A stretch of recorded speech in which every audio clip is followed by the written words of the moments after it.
Hello everyone, आज आपण पाहणार आहोत lecture number 3 chemical thermodynamics second.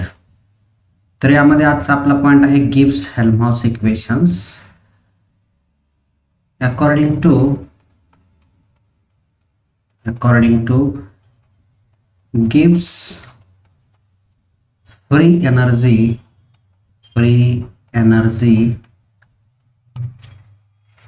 is given by, there Gibbs, we know that Gibbs free energy denoted by G is equal to H minus Ts. G means Gibbs free energy, H means enthalpy, T means temperature and S means entropy. This equation we know that, हे equation तुम्हाला माहित आहे. For isothermal process, isothermal process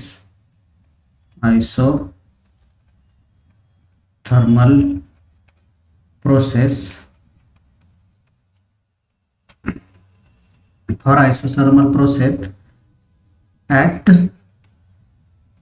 temperature constant, त्यावेळेस काय असतं, temperature काय असणार आहे, कॉन्स्टंट असणार आहे. त्यावेळेस change in Gibbs free energy delta G is equal to delta H minus T delta S. What is in by delta? Delta means measurable change. Delta means measurable change of Gibbs free energy, enthalpy and entropy at constant temperatures. Delta G means measurable change. Delta G means measurable change of Gibbs free energy at constant temperature. Delta H means measurable change of enthalpy at constant temperature, and delta S means measurable change of entropy at constant temperatures for isothermal process. Process कोणते आहे? Isothermal process. त्यावेळेस काय असणार आहे, temperature काय असणार आहे, constant असणार आहे. But according to variations of Gibbs free energy, according to variations of Gibbs free energy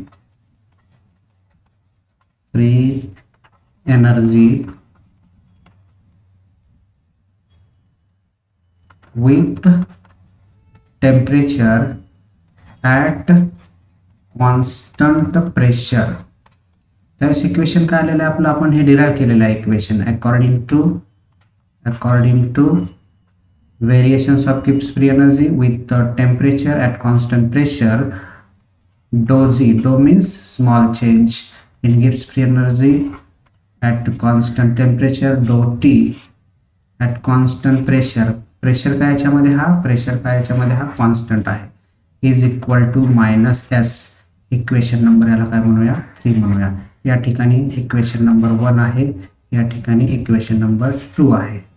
इथपर्यंत हे तुम्हाला समजलं असेल. Similarly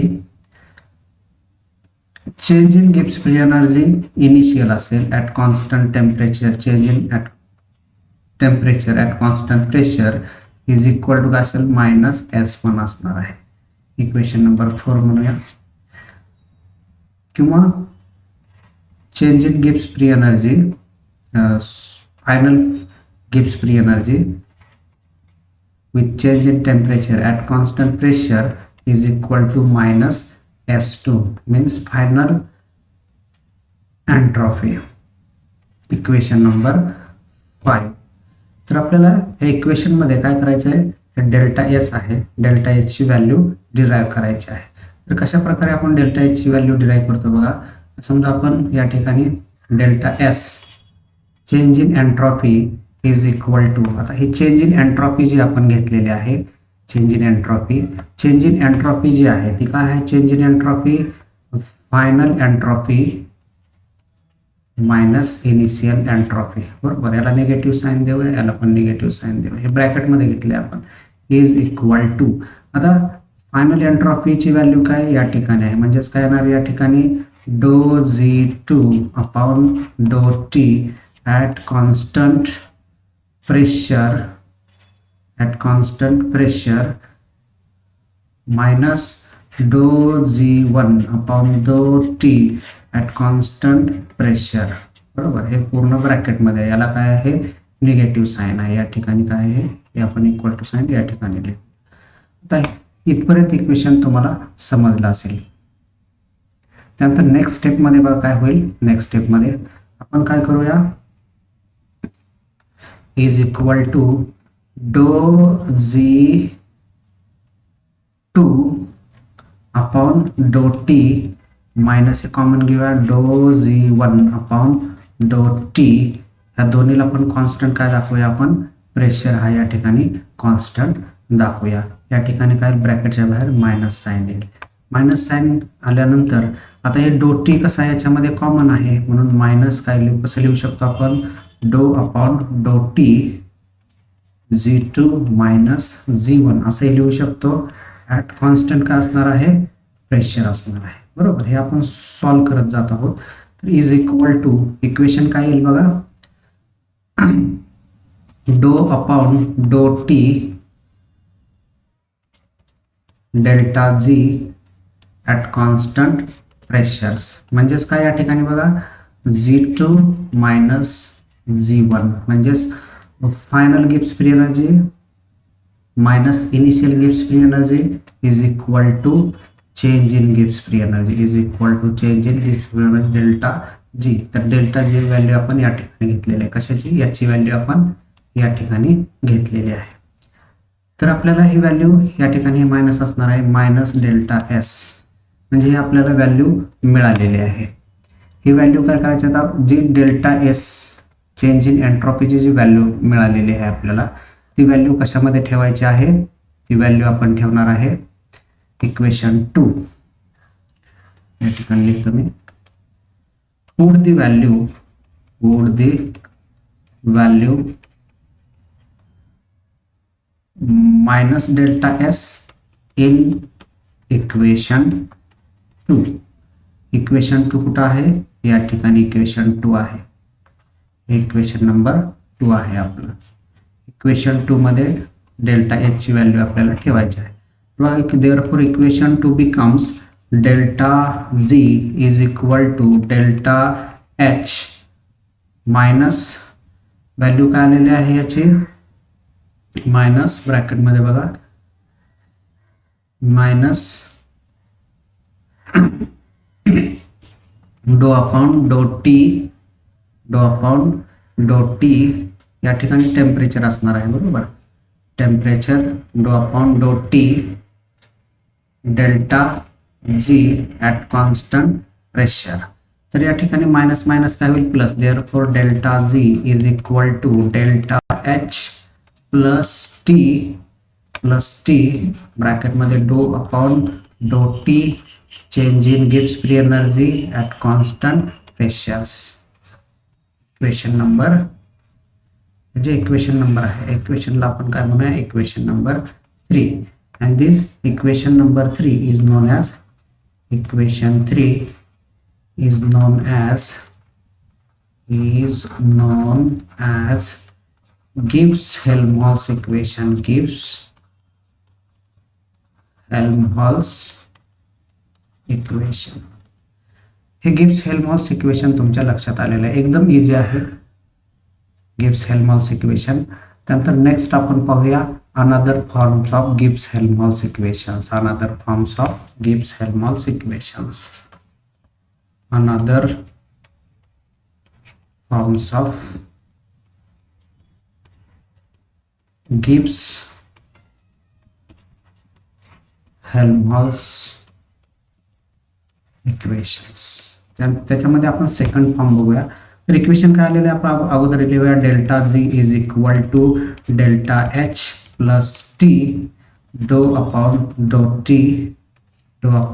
T delta G at constant pressure. Equation number 1 म्हणूया. आता हे जे इक्वेशन आहे हे इक्वेशन आपण कसं लिहू शकतो, असेही लिहू शकतो टी डो अपॉन डो T delta G at constant pressure plus delta H is equal to delta G. Equation हे दोन्ही इक्वेशन कसे आहेत, हे सिमिलर इक्वेशन्स आहेत बरोबर. हे दोन्ही इक्वेशन कसे आहेत, सिमिलर्स आहेत. इक्वेशन नंबर 2 फक्त लिहिण्याची पद्धत कशी आहे, वेगळे आहे. तर आपण काय करूया, डेल्टा जी इकडे ट्रान्सफर करूया, डेल्टा एच इकडे ट्रान्सफर करूया. तर काय येईल बघा या ठिकाणी, T at constant do upon डो T delta G at constant pressure is equal to minus delta G येईल is equal to minus delta H येईल बरोबर. तर इक्वेशन फक्त काय केलेलं आहे, आपण रिअरेंज केलेलं आहे आणि हे रिअरेंज केलेलं इक्वेशन तुमच्या लक्षात आलेलं असेल. आपण काय केलंय, फक्त रिअरेंज केलेलं आहे. तर रिअरेंज केल्यानंतर काय करायचं आहे, हे इक्वेशन नंबर 3 म्हणूया याला. तर काय करूया, dividing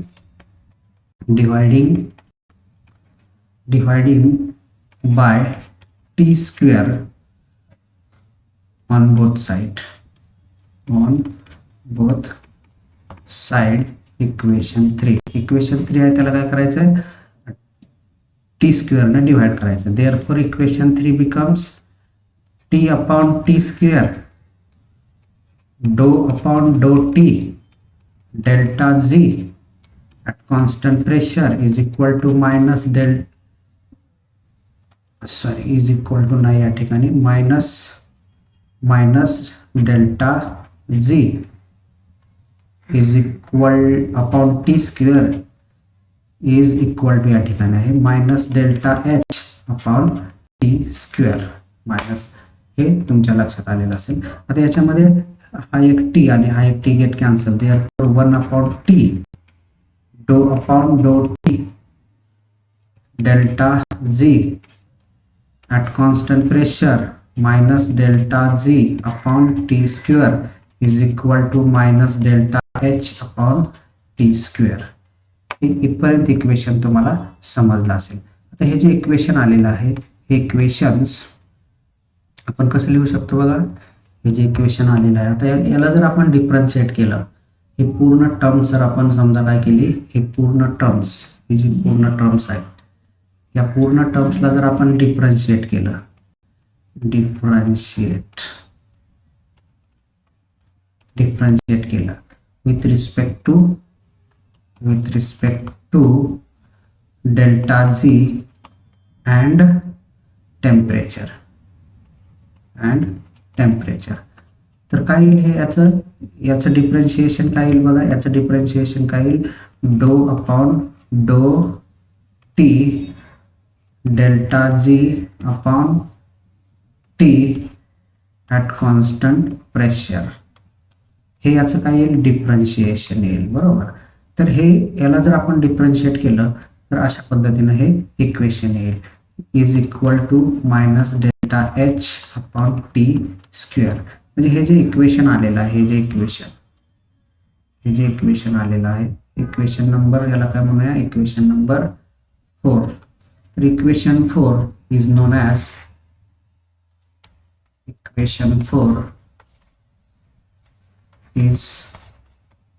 another forms of Gibbs-Helmholtz equation.